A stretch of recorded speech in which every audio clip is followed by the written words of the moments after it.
Je voudrais dire à toutes les personnes qui traversent un moment difficile qu'il y a de l'aide qui existe et vous n'avez qu'à composer le 1-866-APPEL et on va vous répondre immédiatement et on va vous prendre en charge, ça c'est certain.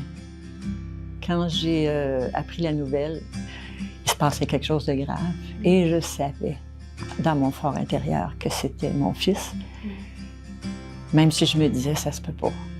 Puis quand je suis arrivée à la maison, je me suis effondrée. Je me suis vraiment effondrée. Je voulais plus vivre. Et le temps a passé, mais dans le mois qui a suivi, j'étais toujours dans le même état.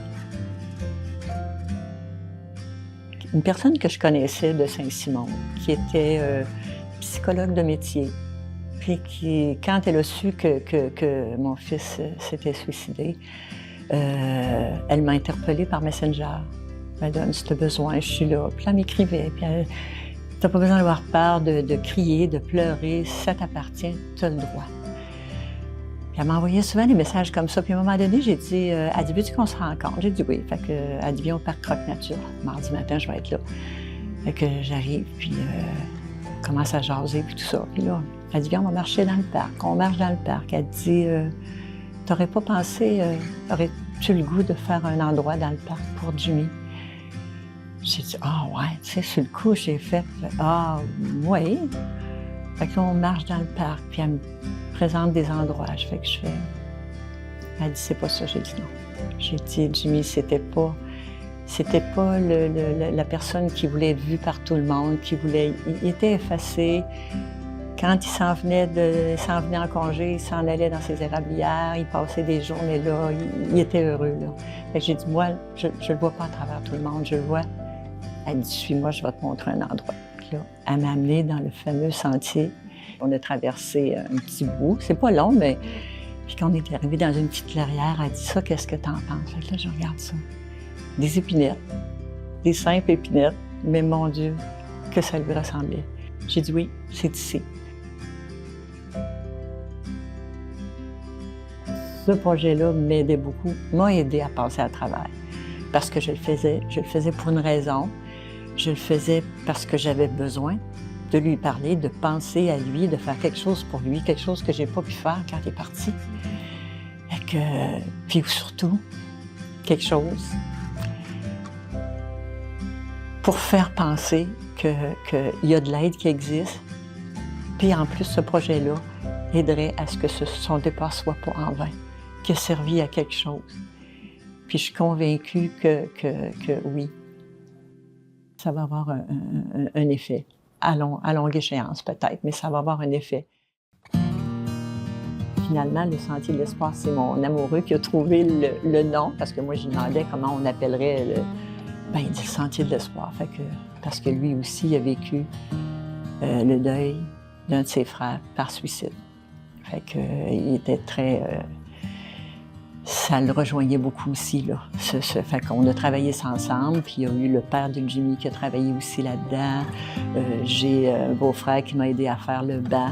Il y a eu des cabanes d'oiseaux qui ont été faites par un autre beau-frère. En tout cas, tout le monde a mis à la main à la pâte, là, ceux qui voulaient. Les détails étaient importants parce que dans tout ce qu'on a construit là, il y avait quelque chose qui allait rejoindre les gens qui allaient aller sur le site du sentier. Je peux vous donner un exemple. Jérôme, le père de Jimmy, dans un texte qu'on a affiché, a fait parler son fils, qui avait comme réalisé, après avoir fait son geste, qu'il avait tout laissé. Il avait laissé ses parents, ses amis, son travail. Il avait tout laissé, puis que dans le fond, il n'avait pas demandé d'aide, mais qu'effectivement, il y avait de l'aide pour lui, mais qu'il ne l'avait pas fait. L'autre exemple que je peux vous donner, c'est le fameux banc des Nordiques.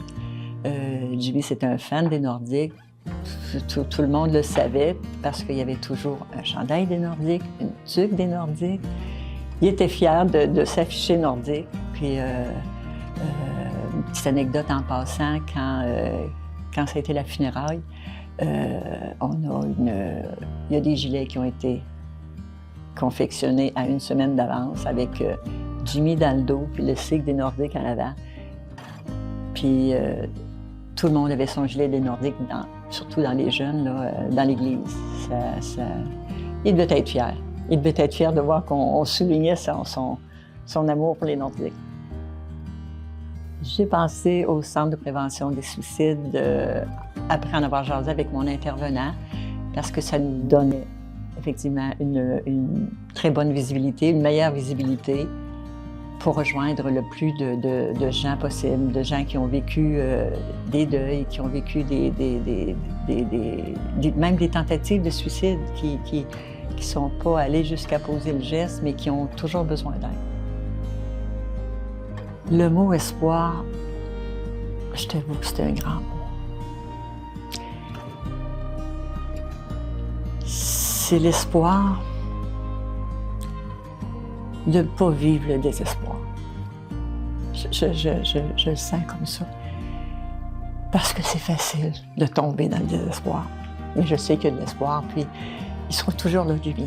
J'aimerais dire aujourd'hui à toute personne qui traverse un moment difficile qu'il y a de l'aide qui existe et vous n'avez qu'à composer le 1-866 appel et on va vous répondre immédiatement et on va vous prendre en charge, ça c'est certain. Donc n'hésitez pas, c'est là pour ça.